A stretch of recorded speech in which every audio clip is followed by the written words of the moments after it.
Assalamualaikum warahmatullahi wabarakatuh.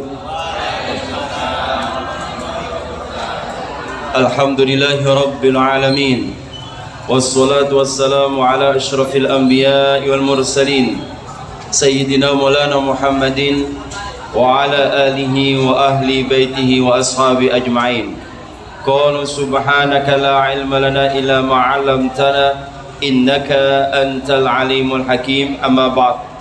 Hadratil muhtaramin, para alim, para ulama, segenap Bapak Ibu Dewan Guru SMA Maryam yang dirahmati, disayangi, dicintai oleh Allah Subhanahu wa taala, dan semua siswa-siswi SMA Maryam kelas 10, 11, 12 yang insyaallah semuanya adalah ahli surganya Allah Subhanahu wa taala. Amin ya rabbal alamin. Bagaimana kabarnya hari ini?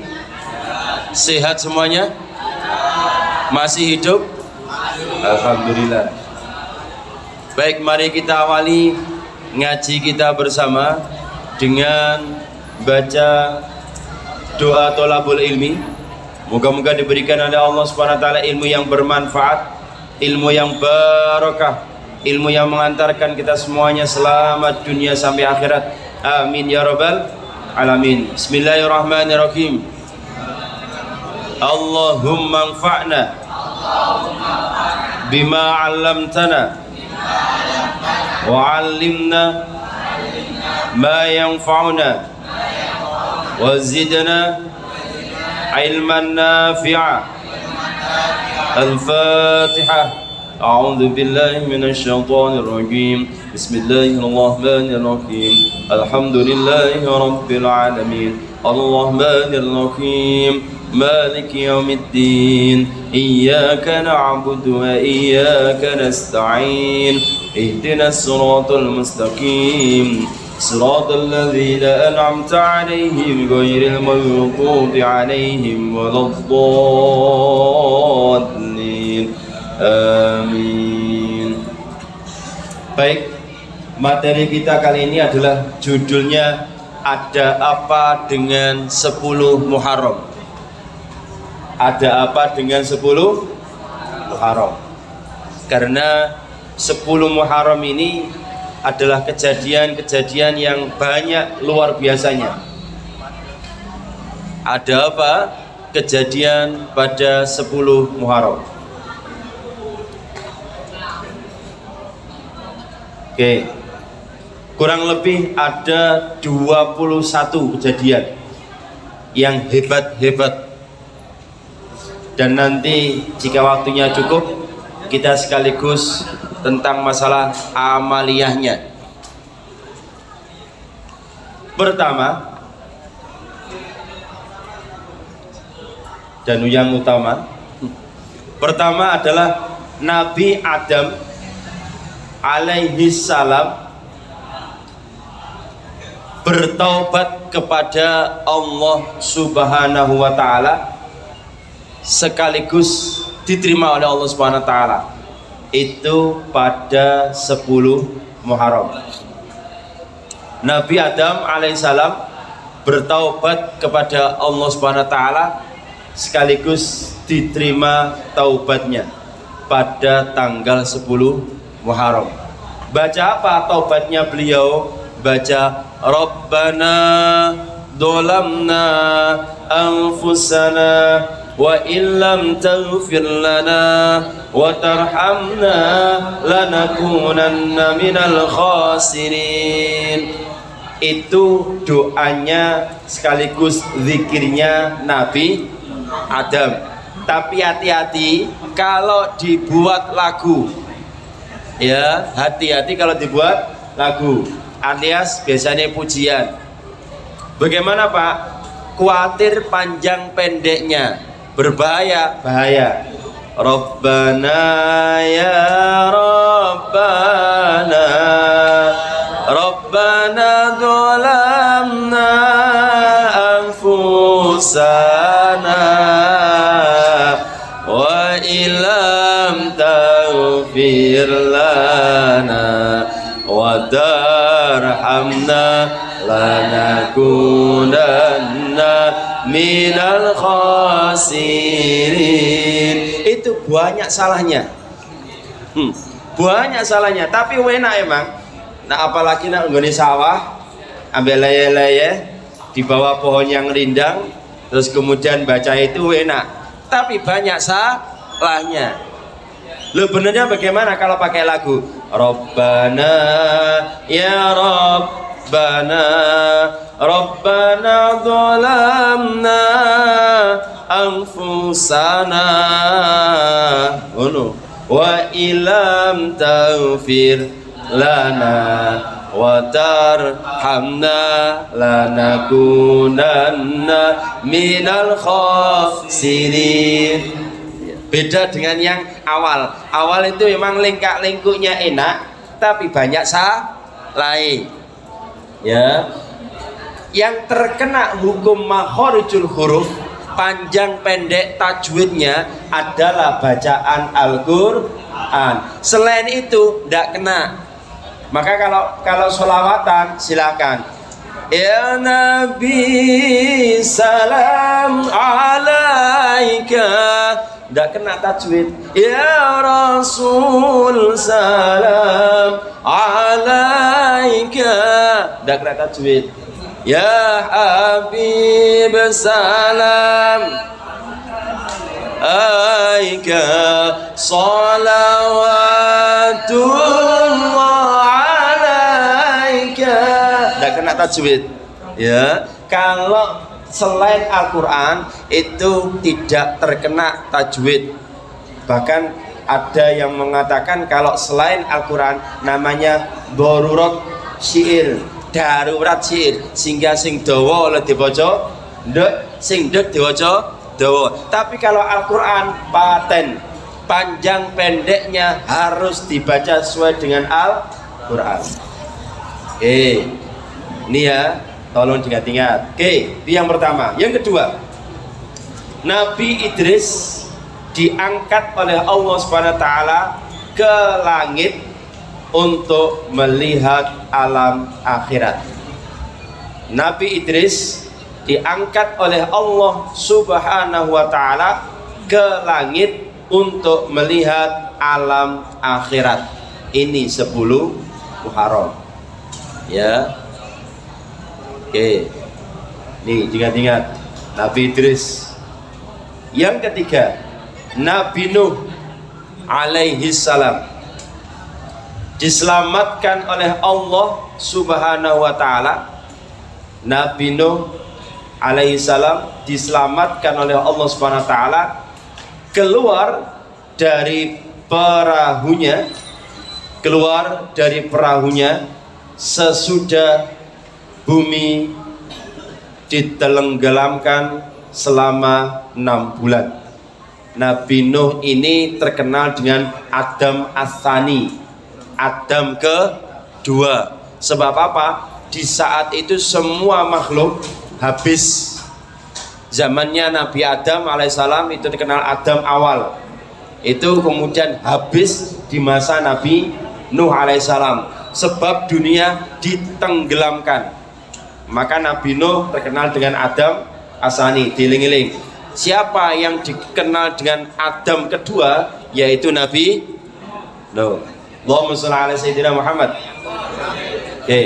Yang keempat, Nabi Ibrahim alaihi salam diselamatkan oleh Allah Subhanahu wa taala dari pembakaran Raja Namrud. Nabi Ibrahim itu nabi yang luar biasa juga ya. Maka di dalam sholat itu ada bacaan yang disandingkan Nabi Muhammad dengan Nabi Ibrahim, yaitu di saat setelah baca syahadat. Allahumma sholli ala sayyidina Muhammad wa ala ali sayyidina Muhammad kama shallaita ala sayyidina Ibrahim wa ala ali sayyidina Ibrahim wa barik ala sayyidina Muhammad wa ala ali sayyidina Muhammad kama barakta ala sayyidina Ibrahim wa ala ali sayyidina Ibrahim fil alamin innaka Hamidum Majid. itu nabi yang hebat, Nabi Muhammad sallallahu alaihi wasallam dan Nabi Ibrahim alaihi salam. Itu nabi-nabi yang hebat. Di antara keturunannya Nabi Ibrahim adalah Nabi Muhammad sallallahu alaihi wasallam. Oke. Ini. Oke. Nabi Ibrahim diselamatkan dari pembakaran. Waktu itu Nabi Ibrahim tidak langsung ditutup di dalam api, katakanlah di bawahnya itu Nabi Ibrahim, bukan atasnya dibakar, tidak. Tapi menurut riwayat Nabi Ibrahim itu sengaja diperlihatkan kepada manusia yang lainnya bahwa Nabi Ibrahim itu dibakar, apinya menyala-nyala di atasnya Nabi Ibrahim, supaya kelihatan Nabi Ibrahim gosong atau tidak. Tapi ternyata takdirnya Allah subhanahu wa ta'ala beda. Karena Nabi Ibrahim baca dzikir hasbunallah wa ni'mal wakil, ni'mal maula wa ni'man nasir. Hasbunallah wa ni'mal wakil, ni'mal maula wa ni'man nasir. Akhirnya Allah subhanahu wa ta'ala menyuruh api, ya narukuni bardan wasalaman ala Ibrahim. Wahai api, selamatkan Nabi Ibrahim, jadilah dingin. Hebat, bisa dicoba ya. Setelah ini dicoba di atas LPG gas, mari ngono maca hasbunallah wa ni'mal wakil, mari ngono mlebu nang gone LPG yang sudah menyala-nyala. Kok aman? Berarti sakti. Nek gak aman berarti wiritane kurang akeh. Dene gosong gak usah melo-melo. Ya, itu Nabi Ibrahim wiritane itu. Maka nanti salah satu wiritan kita 10 Muharram adalah hasbunallah wa ni'mal wakil dan seterusnya. Oke, yang berikutnya ke 5 ya. 6. 5. Allah Subhanahu wa ta'ala menurunkan kitab Taurat kepada Nabi Musa 10 Muharram. Allah Subhanahu wa ta'ala menurunkan kitab Taurat kepada Nabi Musa juga pada 10 Muharram. Oke. Berikutnya yang ke-6, Nabi Yusuf dibebaskan dari penjara. Di saat itu Nabi Yusuf itu termasuk nabi yang saat itu gawantengnya luar biasa. Gawantengnya luar biasa. Ya. Cuma kalau menurut riwayat, katakanlah Nabi Muhammad dengan Nabi Yusuf itu disandingkan, gantengnya isih adoh Nabi Muhammad SAW. Katakanlah kalau semangka atau bola, setengahnya miliknya Nabi Muhammad SAW, setengahnya itu dibagi lagi, atau alias sepertiga ya, setengahnya dibagi lagi, yang setengah miliknya Nabi Yusuf, yang setengah dibagi seluruh dunia. Maka kalau ada ganteng saiki, ayu saiki, itu hanyalah seperempat ya, seperempatnya daripada lingkaran itu. Seperempat, ngono es ketok ganteng. Apalagi Nabi Yusuf alaihissalam. Di saat itu karena kecantolnya, Nabi Yusuf dicantoli siapa? Siapa? Istrinya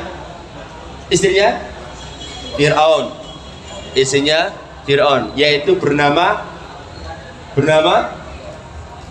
Zulaikha atau tulisannya Zulaikha. Maka sebetulnya sekaligus ini pengingat, kalau berdoa biasanya kan dalam manten ada Allahumma alif baina ma kama alafta baina Adam wa Hawa, masih betul, wa kama alafta Yusuf wa Zulaikha. Ini hati-hati. Kenapa Pak Yusuf dan Zulaikha ini kok seringkali disandingkan dalam doa? Lah itu saya juga tidak tahu. Padahal Nabi Yusuf dan Zulaikha itu tidak pernah jadi suami istri, tapi ternyata digawe doa. Maka ya hati-hati. Terus yang betul apa? Yang betul adalah doa dari Kanjeng Nabi, barakallahu laka wa baraka alaika wa jama'a bainakuma fil khair. Itu yang betul. Kalau yang lainnya mengkhawatirkan, ya mengkhawatirkan. Maka biasanya kalau saya doa itu doanya pakai yang barakallahu laka wa baraka alaika. Oke. Nah, Nabi Yusuf ini disenangi karo Zulaikha. Karena Zulaikha seneng, akhirnya kepincut atine cinta setengah mati. Terus akhirnya kemudian ada sesuatu hal, melaksanakan suatu hal, tapi saat durunge melaksanakan suatu hal itu ternyata ada beberapa hal yang dilakukan juga. Karena saking mangkele dengan Nabi Yusuf alaihi salam, dan memang karena cinta, hati-hati. Orang ini kalau cinta sampai cinta buta, akhirnya dadekno benci alias bencana juga. Orang ini terlalu cinta, hati-hati. Makanya tidak boleh jari Kanjeng Nabi, cintailah sesuatu itu sekedarnya saja. Karena apa? Suatu saat dia jadi musuhmu. Benci itu juga sekedarnya. Suatu saat ternyata dia jadi bojomu. Maka benci benar-benar cinta. Allahumma sholli ala sayyidina Muhammad. Hati-hati. Wes nyenengi apa biasa. Nyenengi HP biasa, nyenengi nanti kalau lawan jenis biasa.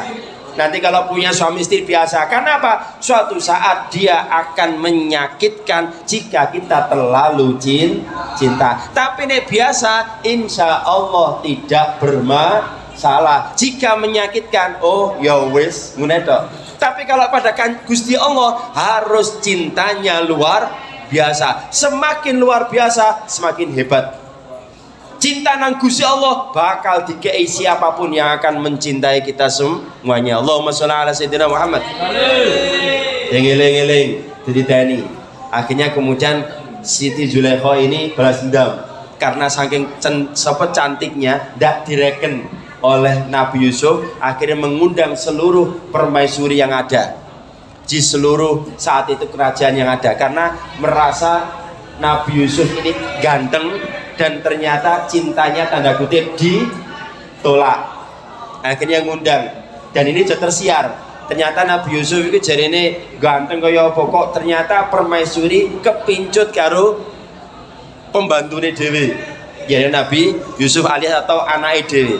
Terus akhirnya kemudian ngundang permaisuri. Ngundang permaisuri hanya dikasih dua permasalahan alias dua hal, satu pisau, dua mangga. Di saat disediakan mangga dan pisau itu Nabi Yusuf suruh jalan. Yusuf jalano, melaku Yusuf dalam bentuk yang lain, bahwa Nabi cucunya itu bukan saat itu aja, sebelumnya sudah ada sepak bola katanya, wallahu alam. Tapi yang jelas adalah 10 Muharram kepalanya Sayyidina Husain bin Ali dipenggal, kemudian dijadikan sepak bola, dipertontonkan kepada khalayak ramai. Gitu, cucune Nabi Muhammad SAW. Maka diperingati oleh orang-orang Syiah di saat 10 Muharram sebagai bentuk jeritan hati, digunakan untuk mukul-mukul awake dewi sampai keluar darah. Itu orang-orang Syiah demikian. Terus kemudian diambil oleh orang-orang Jawa umumnya juga demikian, sebagai bentuk perhatian, rasa ikut berlangsungkawa, sedih. Maka di bulan Muharram jarang orang berani melaksanakan nikahan sunatan, karena lihormati Sayyidina Husain bin Ali karramallahu wajhah. Yang bisa menjelaskan itu hanyalah dari orang NU, menghormati sawangane rek cucune Nabi waktu itu dipenggal mau awak dhewe duwe gawe, itu hanyalah hormat saja. Tapi orang Syiah menghormati dalam bentuk beda, memukuli awake dhewe. Nah, hanya satu memang yang punya masalah, tapi 20 itu adalah acara kegiatan peristiwa yang hebat. Maka manfaatkan pada tanggal 10 Muharram. Kapan Pak? Besok hari Jumat. Ya, kalau bisa tanggal 9-nya puasa, Kamis, Jumat, Sabtu kalau bisa. Loh, kenapa Pak Kamis Pak? Karena Kamis itu namanya sunnah hamiyah. Sunnah hamiyah itu cita-cita Kanjeng Nabi yang belum kesampaian. Karena beliau dawuh, "Hei para sahabat, jika tahun depan masih menjumpai Muharram, maka saya akan puasa tanggal 9 Muharram." Berhubung Kanjeng Nabi sudah dipanggil oleh Allah Subhanahu wa taala sehingga belum bisa melaksanakan, tapi dinamakan sunnah hamiyah, sunnah cita-cita Kanjeng Nabi yang pengen melaksanakan itu, sehingga umatnya boleh juga melaksanakan itu. Maka Kamis kalau bisa puasa. Niatnya bagaimana Pak? Boleh Kamisnya, boleh puasa Tasyu'a. Saya niat puasa Tasyu'a karena Allah Ta'ala. 10 Muharramnya hari Jumat. Itu yang hebat. Ya, itu yang hebat. Maka siapa yang 10 Muharram puasa, insya Allah dosa-dosanya setahun yang lalu diampuni oleh Allah Subhanahu wa Ta'ala. Kalau bisa kuat lagi, hari Sabtunya digunakan untuk puasa nikmat, ya, 11 Muharram. Kenapa? Supaya berarti oleh puasa 3 hari di tiap bulan. Wallahu a'lam bishawab.